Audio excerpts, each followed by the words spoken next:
Hello, everyone. Since all the news sources are hell-bent on discussing Tucker Carlson's interview with Putin, let's do so. Remember I told you yesterday I was going to save you some time, which I did. He did cover pretty much all of the points that I have recited for you. There were some new ones. I thought they were just going to talk about, the current situation. I was wrong. He did attempt to use some pseudo history babble to insist that Ukraine was not a real country. So I didn't hit that. And the really new one was that he said that Hitler was provoked by Poland into starting World War II. I'm sure people of Poland will have something to say about that.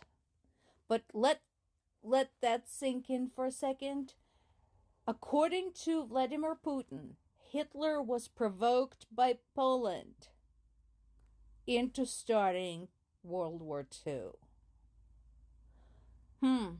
All those 50 million people who died must have provoked him something awful. It's hard. It must be so hard to be so abused. And jokes aside, this means that he draws parallels between himself and Hitler. In case anyone needed more proof, here's your proof. He admitted it because he insists that Ukraine had provoked him into invading it. Another thing he said, he had no interest in expanding the war to Latvia and Poland and Finland. That is a lie, because this is constantly reiterated by himself and members of his government, that if he is provoked, notice that word again, if he is provoked, he's just going to have to start an invasion of other countries. So this is bullshit. Dismiss it. Now, let's get back to the other news. And one of Ukraine's most vocal supporters, UK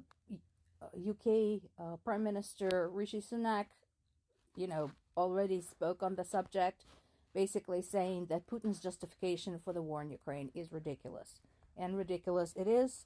Thank you, Mr. Sunak. In this, I agree with you. Let's move on to the real news. In a controversial and not very popular move, Zelensky did force General Valery Zaluzhny into a resignation, a retirement, essentially. Like so many, I believe that is a stupid move, and his explanation of it is not really logical, because Zelensky said that he wants to shake up the military command to get them out of the rut, to possibly improve Ukraine's successes on the battlefield. Zaluzhny has a record of success. The problem on the battlefield has nothing to do with Ukrainian military command. Zaluzhny has delivered miracles despite all of the other issues Ukraine has been having. And apparently I'm not the only one who thinks that.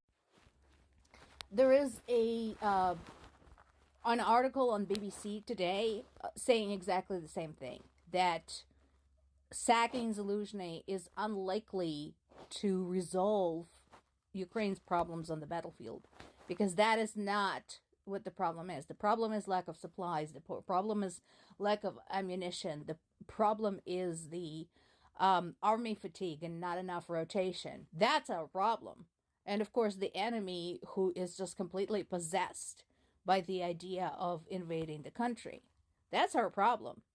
Valery Zaluzhny was never our problem.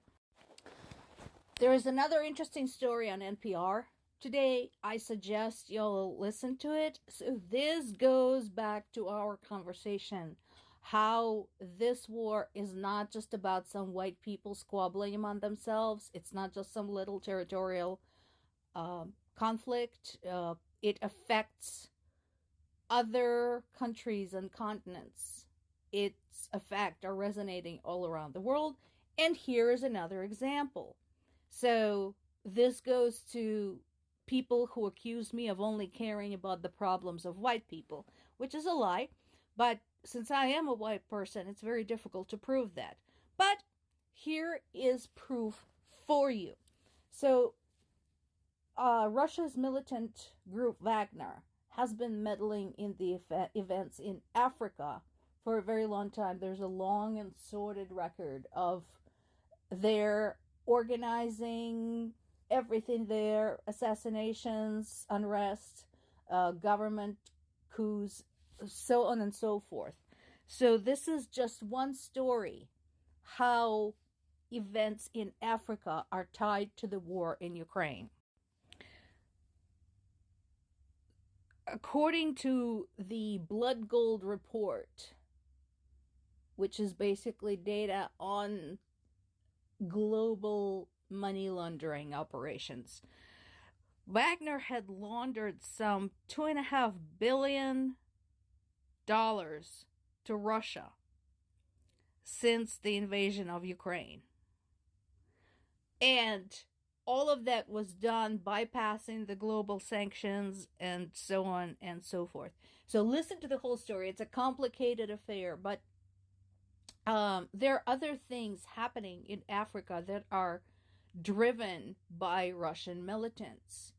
There are huge racketeering schemes that keep entire cities and towns in fear, where the Wagner Group basically supports a militant, corrupt leader in exchange for precious metals, diamonds, etc., all of which goes to support Russia's invasion in Ukraine. If that is not evidence that this war is not just about some white people squabbling, I don't know what is.